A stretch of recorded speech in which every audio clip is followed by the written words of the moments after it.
तो hey guys, आज हम लोग निकल चुके थे मिर्ज़ापुर मिशन 2 के लिए। फिर हमें पता चलता है कि यहाँ दुबई थीम लगा है। फिर हम तुरंत टिकट लेके वहाँ पे एंट्री मार देते हैं। फिर मैं अपने बच्चों के साथ जैसे ही अंदर जाता हूँ, मुझे पता चलता है कि यहाँ हवाई अड्डा बन चुका है और हवाई जहाज़ों पे गलत तरीके से कब्जा किया जा चुका है। फिर हम निकलते हैं, यहाँ झुमका वाले के यहाँ मेहरारू संबंधित सारे सामानें रखी हुई थी। फिर उसके बाद हम आगे जाते हैं तो पता चलता है ये भैया ने बेन 10 की घड़ी चुरा के यहाँ पे टांगी हुई थी। फिर हम बेन 10 को बताने के लिए ये बात आगे जाते हैं। फिर वहीं पे हमें पता चलता है कि बेन की शक्तियाँ छीन जाने के बाद उससे यहाँ पे कूड़ा वगैरह उठवाया जाता था। फिर हम निकल जाते हैं आगे के लिए।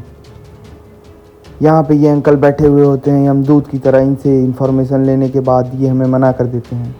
यहाँ पे बच्चों से पैसा लेके उनसे मजदूरी कराया जा रहा था।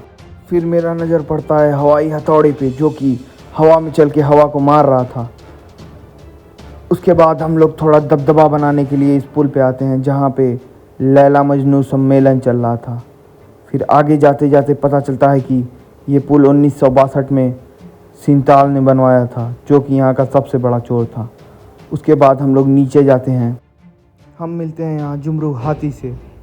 और यहाँ के डायनासोर की हालत तो हमारे यहाँ के सियार से भी बदतर थी। फिर उसके बाद इस मसाल पे मेरी गंदी नज़र देख के पब्लिक मुझे घूरने लगती है।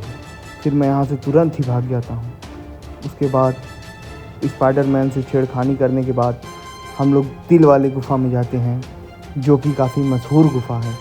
फिर इसे फाड़ते चीरते हमारी नज़र हल्दी रूम पे पड़ती है, जो कि हल्दीखोर राजा ने हल्दी रखने के लिए बनवाया था। फिर हम जल्दी वहाँ पे पहुँचते हैं तो पता लगता है कि बच्चों ने यहाँ पे कब्जा कर लिया है।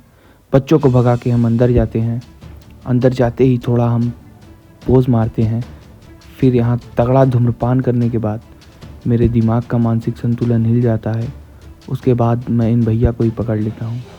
हुई गलती के बाद मैं आगे बढ़ जाता हूँ। फिर गलती से ही इंसान सीखता है। फिर एक और गलती ये होती है कि मैं इसे टाइगर श्रॉफ समझ जाता हूँ, जो कि लाइगर श्रॉफ था, जो पूरे फैशन इंडस्ट्री की अम्मा बहन कर चुका था। फिर आगे जाते ही हमारी नज़र पड़ती है, इनको आप ही पहचाने।